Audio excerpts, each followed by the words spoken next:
현금으로 이제 돈을 주고받을 때 어느 정도까지 국세청에 자동으로 보고가 되지 않는지 그런 부분을 살펴보려고 하는데요. 토지거래 허가구역으로 지정된 곳이나 결혼을 할 때 자금을 만약에 주신다면 이런 부분이 국세청에 들어가게 되면 상속에 대한 여부가 따져질 수 있기 때문에 토지거래 허가구역이 지정된 곳 같은 경우는 자금 조달 계획서 이런 것도 제출해야 되잖아요. 이런 부분에 있어서 현금을 어떻게 처리할 것인지 그런 부분이 궁금하시다면 끝까지 봐주시면 좋겠습니다. 이게 잘 안 될 경우에는 다시 소명해야 되는 경우도 있거든요. 이런 경우에 현금이 입출금 됐을 때 어떤 문제가 생길 수 있는지, 얼마까지 입출금을 하면 괜찮을지 알아보도록 하겠습니다. 그래서 오늘은 국세청까지 안 가는 현금 인출 방법 알아보려고 하는데, 보시기 전에 구독, 좋아요 눌러주시면 감사하겠습니다. 그래서 이렇게 주택을 취득할 때도 조달 계획서를 작성해야 되기도 하고, 최근에는 토지도 조달 계획서를 내야 되는 경우도 있습니다. 요거 같은 경우는 잔금이라고 계약일, 보통 잔금일로 한 2주 정도 앞뒤로 입출금 내역을 내기도 하고 이러는데요. 요게 잘 소명이 안 됐을 경우에는 다시 거래를 소명해야 되는 경우도 생깁니다. 이런 경우에 있어서 이제 현금이 왔다 갔다 하는 게 문제가 될 수 있기 때문에 이런 현금은 무조건 가족이 줬다고 보는 경우가 있고, 요거를 상속세를 내야 되는 부분이 있습니다. 이런 경우를 떠나서라도 현금이 들어왔는데 얼마 이상 입출금을 하게 되면 국세청에 자동으로 보고가 들어가거든요. 이런 자동으로 보고 들어가는 부분은 적어도 막아야 되기 때문에 알아보도록 하겠습니다. 그렇다고 이 금액을 넘어서 만약에 1억 원이 한도다 그러면은 1,000만 원을 10번 하는 건 괜찮냐 라고 따지면, 이런 경우는 이제 1억 원이 도달했기 때문에 안 되겠죠. 만약에 9번 했다 이런다 그러면 9번 한 것 자체는 자동으로는 가지 않을 겁니다. 근데 이것도 결과적으로 은행원이 봤을 때 좀 수상하다 해서 은행원이 직접 신고를 하는 경우도 있기 때문에 이게 신고를 한다고 문제가 생기는 건 아니고 그냥 보고가 들어가는 거라고 보시면 되겠지만, 나중에 자금을 관리할 때 문제가 될 수 있다 이렇게 생각해 주시면 될 것 같습니다.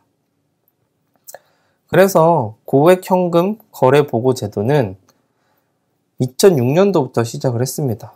요 같은 경우는 탈세라든지 현금을 추적할 수 있는 방법이 없기 때문에 특히나 탈세, 그리고 현금의 출처 이런 게 의심이 되는 경우가 있기 때문에 보고제도가 있다고 볼 수 있는데, 2006년도에 5천만 원인 거에 비해서는 2008년에 3천만 원으로 줄었고, 2010년에 2천만 원으로 줄었고, 2019년에는 1,000만 원으로 줄었습니다. 그러니까 결과적으로 물가가 많이 오른 걸로 치고는 1,000만 원이면 굉장히 작은 거죠. 그러니까 결과적으로 현금 말고 다 기록되게 썼으면 좋겠다 라는 게 보입니다. 그러니까 통장도 저희 다 실명으로 돼 있듯이 현금의 이동도 모두 다 기록하는 쪽으로 우리가 생각을 하고 있다. 1,000만 원만 넘어도 모든 게 보고는 되고 있다. 이거를 위법한 사항은 아니잖아요. 1,000만 원을 내가 입출금 한다 그래서. 그렇기 때문에 이런 조건을 한번 알아보도록 하겠습니다. 그래서 현금 1,000만 원 이상 정보를 어떻게 전달하는지 한번 살펴보려고 하는데, 일단 은행에서 우리가 현금을 1,000만 원을 넣거나 빼거나 이렇잖아요. 현금을. 이런 경우가 있을 때 은행에서 한국금융정보분석원, 여기 KOFIU 라고 불리는 곳으로 정보를 보냅니다. 그래서 여기서 다시 국세청이나 경찰, 검찰, 관세청, 금융위, 국가정보원 등등등 8개 기관이 있다는데, 8개 기관에 보낼지 말지 이야기를 하고요. 이쪽에서 요청을 해서 다시 보내는 경우도 있습니다.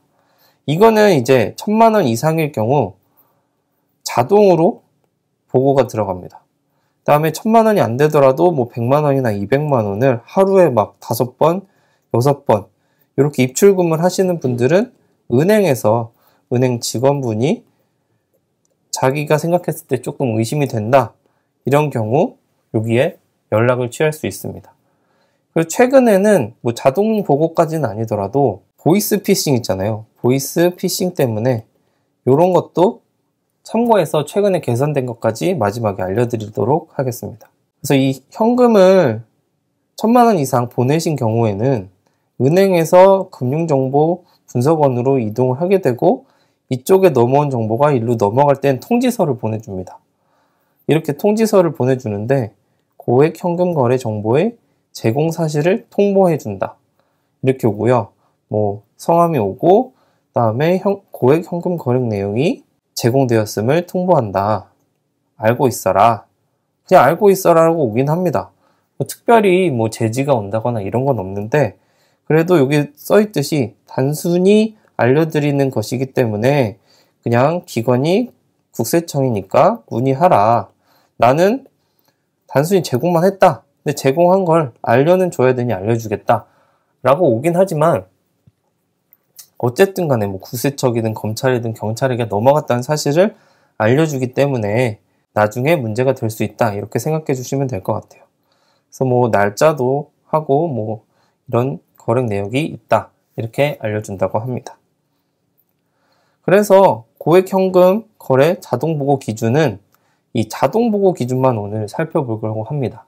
그 은행원이 판단하는 부분에서는 사람이 판단하는 부분이기 때문에 명확한 기준이 없기 때문에 자동보고되는 명확한 기준을 오늘 설명을 해드릴 텐데 일단 동일 금융기관에서 발생한 것이고요. 그 다음에 동일한 날.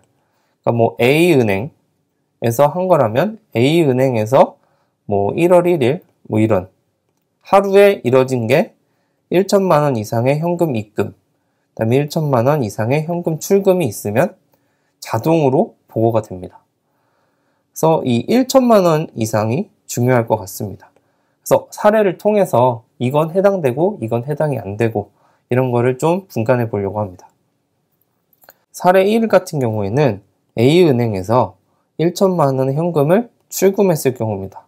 바로 앞에서 설명해 드렸다시피 1천만 원의 현금을 출금을 A은행에서 한 번 한 거잖아요.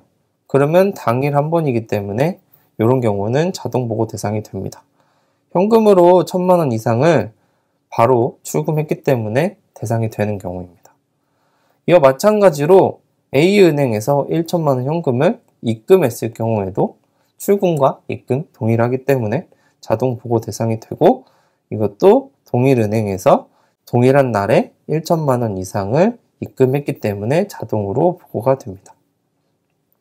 세 번째는 A은행에서 오전에 600만 원을 출금하고 그 다음에 오후에 400만 원을 추가로 출금했습니다.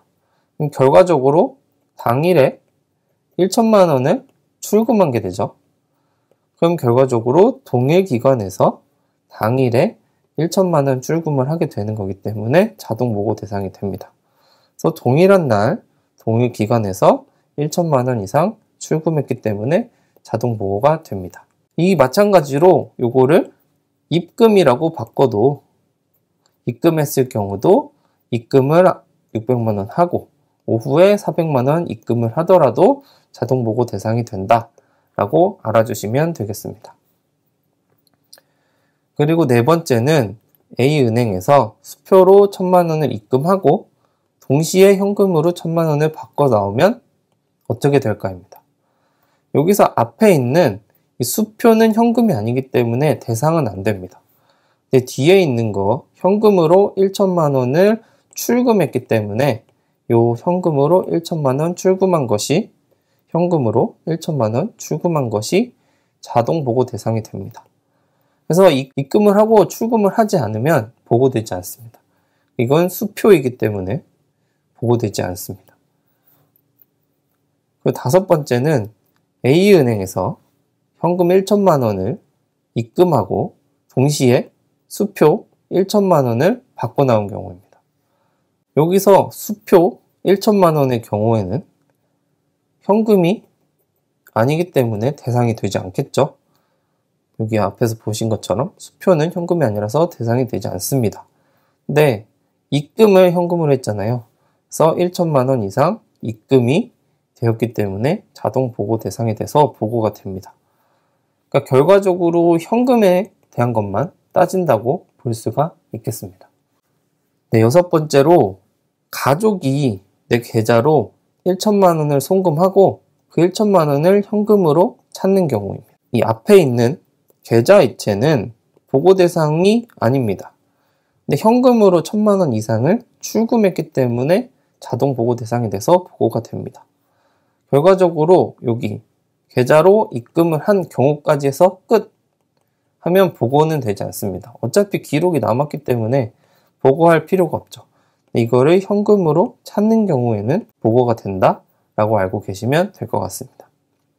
그리고 이제 A은행에서 800만 원을 입금하고 그 다음에 동일한 날에 A은행에서 800만 원을 출금한 경우, 이럴 때는 어떻게 되는지 궁금하잖아요. 이거 두 개 합치면 1,600만 원이니까 1,000만 원은 넘는데 이거는 각각의 경우로 따지는지 보겠습니다.